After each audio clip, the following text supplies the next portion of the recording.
सलाम, नमस्ते, सत श्री अकाल। मैं हूं रजा और आप देख रहे हैं रजा ग्राफी की अंतर्राष्ट्रीय प्राइम टाइम रिपोर्ट। दोस्तों, आपको बता दूं कि भारत को पहली बार इजराइल की रैम्पेज मिसाइलें मिल गई हैं। भारत इजराइल की इस रैम्पेज मिसाइल पहला खरीदार है और भारत इसको अपने फाइटर जेट में इंस्टॉल करेगा, जिससे भारत की हवाई ताकत काफ़ी ज़्यादा मजबूत हो जाएगी। हवा में मार करने वाली गाइडेड मिसाइल ये काफ़ी खतरनाक है और पड़ोसी देश के लिहाज से ये काफ़ी मुसीबत उसके लिए खड़ी कर सकती है।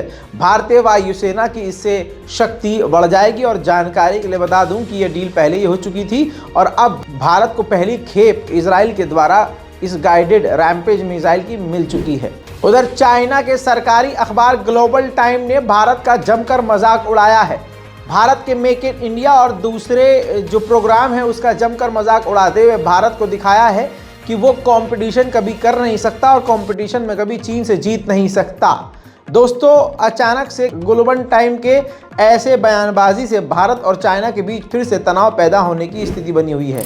उधर दोस्तों, आपको बता दूं कि पाकिस्तान से बड़ी खबर। पाकिस्तान के पूर्व प्रधानमंत्री नवाज शरीफ ने बताया कि मैं करगिल युद्ध का विरोध कर रहा था और दूसरे देशों से अपने समय में रिश्ते ठीक करने की कोशिश कर रहा था। सिर्फ इसी वजह से मुझे उस ज़माने में अपने वक्त पर मुझे अपनी कुर्सी से हटा दिया गया और मुझ पर इल्ज़ामात लगाए गए।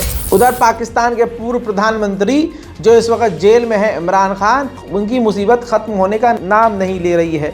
उनकी धर्म पत्नी बुशरा बीबी को अब एंटी करप्शन एजेंसी ने समन भेज दिया है। कहा जा रहा है कि अब ये भी यानी उनकी पत्नी भी जाल में फंस सकती हैं और गिरफ्तार हो सकती हैं। उधर फिलीपींस और चाइना में सीधा टकराव हो रहा है। तस्वीर देख लीजिए। फिलीपींस के समुद्री जहाज़ पर चीन ने डायरेक्ट पानी के कैनन दाग दिए हैं, जिसकी वजह से काफ़ी ज़्यादा डैमेज फिलीपींस के जहाज़ को हुआ है।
वहीं अमेरिका ने चाइना के खिलाफ बयानबाजी करते हुए कहा है कि हम और हमारे साथी अमेरिका और अमेरिका के दोस्त सभी के सभी ताइवान के साथ खड़े हुए हैं।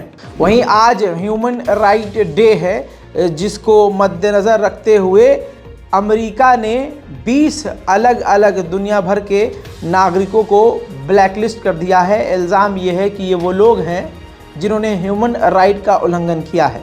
हालांकि दूसरी तरफ दुनिया का सबसे बड़ा ह्यूमन राइट का उल्लंघन करने वाला इजराइल का साथी यही अमेरिका है। वहीं गुआना के साथ वेनेजुएला की जंग चल रही है, तो वेनेजुएला से ब्राज़ील पड़ोसी देश ने कहा है कि इस जंग को इग्नोर कीजिए ताकि इलाके में शांति आए। ईरान के खिलाफ प्रोपेगेंडा चलाने के लिए, फैलाने के लिए फ्रांस ने एक पत्ता फेंका, जिसे ईरान ने फेल कर दिया। पत्ता वो ये था कि माशा अमीनी के परिवार वालों को अवार्ड देने के लिए फ्रांस ने आधिकारिक तौर पर इनवाइट किया, जिसके बाद तुरंत ईरान ने माशा अमीनी के परिवार वालों का देश छोड़कर बाहर जाना बैन कर दिया और ट्रैवल पर पाबंदी लगा दी। रूस ने यूक्रेन के माइकीवका के इलाके पर कब्जा किया हुआ था। यूक्रेन ने वहीं माइकीवका के इलाके में ऑयल डिपो पर हमला करके बड़ा नुकसान रूस का कर दिया है।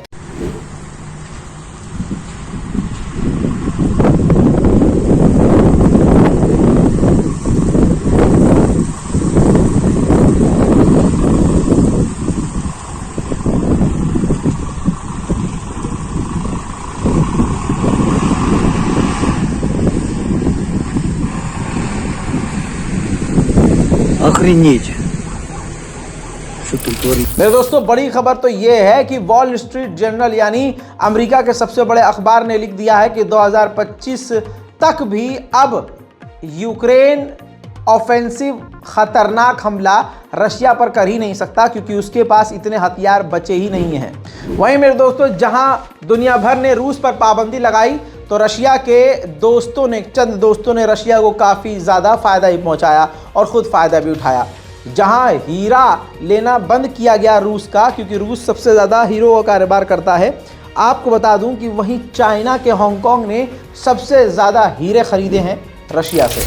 वहीं जर्मनी के चांसलर ने कहा है कि हम यूक्रेन को सपोर्ट करते रहेंगे और अपना सपोर्ट जारी रखेंगे, यूक्रेन का साथ हम नहीं छोड़ेंगे। 2024 में फ्रांस में ओलंपिक गेम होने वाले हैं पेरिस में, और इसमें कहा जा रहा था कि रशिया को बैन किया जाए, बेलारूस को बैन किया जाए, लेकिन ओलंपिक संस्था ने, ओलंपिक ग्रुप ने, उनकी कमेटी ने रशिया और बेलारूस को परमिशन दे दी है कि वो इस खेल में शामिल हो सकते हैं। मेरे दोस्तों, आपको बता दूं कि रशिया ने यूक्रेन पर ऐसा खतरनाक हमला किया था, रिपोर्ट ये मौजूद है कि 500 सेटलमेंट यानी लगभग 500 जगहों की पूरी तरह से बत्ती गुल हो गई थी। वहीं भारत और रूस की दोस्ती ने कसम खाई थी 2030 के अंत तक $50 बिलियन का हम बिजनेस करेंगे। वहीं दोस्तों, इसी वक्त रशिया ने अभी कह दिया है आधिकारिक तौर पर कि भाई साहब 2030 बहुत दूर की बात है, अभी कुछ ही दिन में हम $50 बिलियन का ट्रेड भारत के साथ कंप्लीट कर लेंगे।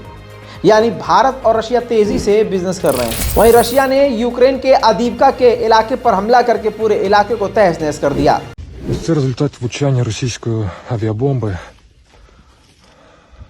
І тут таких влучань десятки. Місто Авдіївка просто знищується кожного дня. अंतर्राष्ट्रीय प्राइम टाइम रिपोर्ट में फिलहाल के लिए इतना ही। चैनल को सब्सक्राइब करना मत भूलिएगा। जय हिंद।